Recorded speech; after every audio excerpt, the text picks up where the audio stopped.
All right. Well, if everybody's on, then thank you for joining me. First of all, I'd like to congratulate you guys because, here on the East Coast, it's already 8 o'clock. I know some of you may be in a different time zone, but for some people, it's taking time out of your afternoon, evening, whatever the case may be. So thanks for joining us. Thanks for investing in yourself. And we're going to have some fun with this. We're talking about one of my favorite topics, which is apartments. And before we get started, I just want to let you know a little bit about what to expect tonight. We're not going to solve world hunger here tonight, guys, right? You're not going to walk away from this knowing everything that you need to know to go out tomorrow and probably submit an offer on an apartment. And that's why I called it Foundations. The title here is Apartment Foundations. So everybody kind of knows what it's like to either find a house or in this case, I'm going to use the analogy of building a house, right? So if we were all on a journey together to build a house, I would say tonight we're probably going to select and maybe start clearing the lot.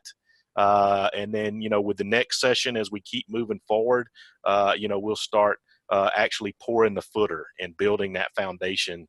And then, we'll put the walls up and eventually get the roof on. And, then we'll get to the finite little details, right? Which is the trim and the, finishings and stuff inside the house. So that's kind of the journey that we're going to be on. We're going to talk a little bit tonight about multifamily versus single family because I get that a lot. People say, well, Jason, I'm just starting off and I don't really know which one I should invest in. Should I start with houses and then kind of graduate, if you will, to multifamily? Or should I just, apartments have always been kind of interested to me. Should I just, jump into the deep end of the pool? What really should I do here? And, I like to tell people that it's really up to you. There's a lot more people that have started with houses and graduated to apartments.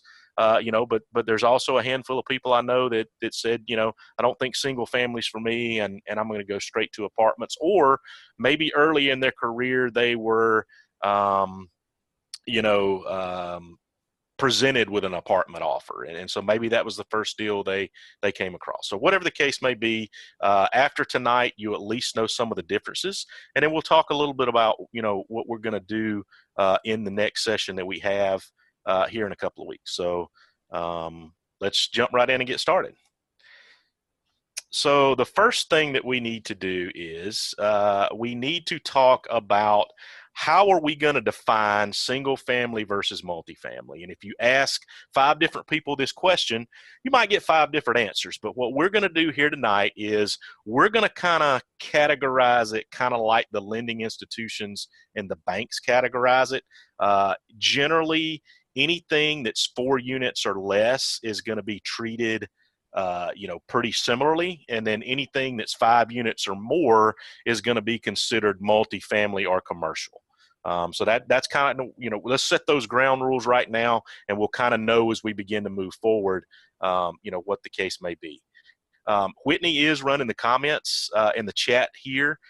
We got a lot to cover, so I don't want to get into too many questions at the beginning, but if you got a question and it's really just burning or eating you up, go ahead and ask it, on each topic, and we'll try to go ahead and get that answered for you.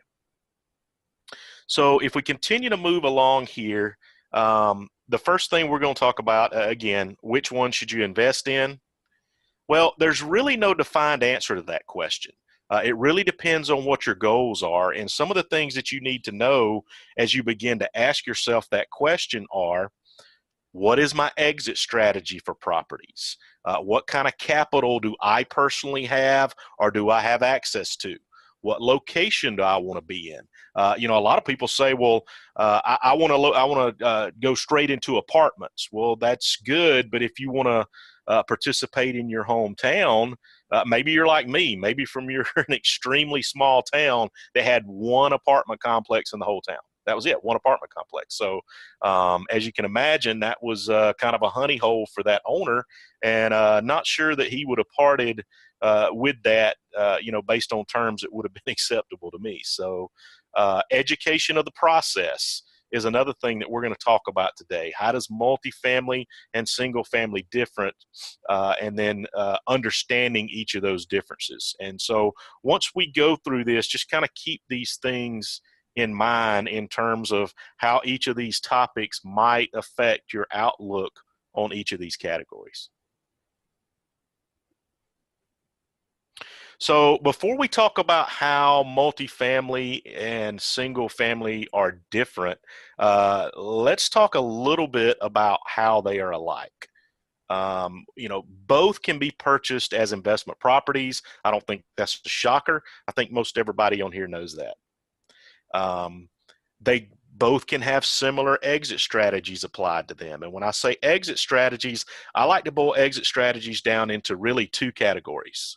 There is buy and hold, which means, I'm going to buy it, I'm going to collect monthly rent or whatever the case may be for some period of time, usually in excess of 5 years. Then at that point in time, I'm going to determine what I may want to do with the property. May want to hold on to it, may want to refinance it, or could be that I want to sell it and do a 1031 exchange, or maybe I'm going to keep it and keep passing it down to the next generation. But all of those would fall into that category. And then the next is, what I kind of group into a category called value play. And that's where your fix and flips would be. And that's where wholesale would actually fall into that. And some other categories and creative ways that people, buy and sell properties or buy and assign properties. So all of those can be applied to both single family and to multifamily. And the structure and methodology to do that are basically the same. This is a big one here. Both of them can be acquired via traditional or creative financing. And I think most of you are familiar with those terms. If you're not, traditional financing would mean, you probably have a lender or a banking institution involved. You also have something kind of in the middle where it may not be a bank, but it's a private money investor, or maybe you're going to go with a private money investor for the down payment, but then you're going to have the banking or financial institution finance the rest of that. So all of that would kind of fall into traditional financing. And then, which is mine and Whitney's favorite, is creative financing. And that is, owner financing, lease options, those types of financing where we're kind of basically telling the banks and everybody else to stay aside. We're coming up with a more creative and in most cases a more beneficial way to actually purchase this property. But in any case, both of those can be acquired to both multifamily and to single family.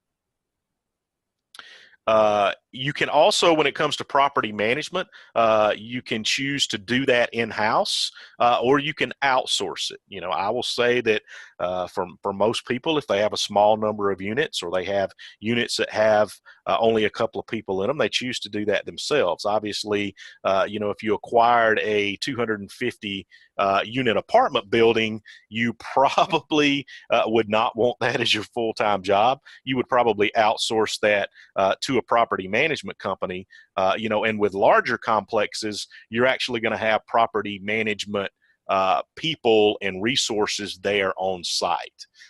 Whereas with smaller units, say a 10 or 15 unit apartment complex, the property manager may actually have an office somewhere else, but they still manage and reside over that property and all of the issues. And then the great thing at the bottom here is very similar tactics to generate leads. All of the things that Whitney and I like to do, whether it be direct mailing yellow letters, or even driving for dollars, or bandit signs, Craigslist posts, all those type of things still exist with finding apartment buildings and generating leads on those. Just like you can go out and find single family homes on the MLS, you can go to similar sites like LoopNet, and you can find apartment buildings that are listed on LoopNet, which actually houses commercial properties. Much like the MLS, not a lot of great deals out there because those have already been combed over by other investors and portfolio owners and things like that. So me personally, I tend to stay away from those properties. I tend to play with the off-market stuff, but just letting you know that, LoopNet and things like that are available just like the MLS properties are available for single family.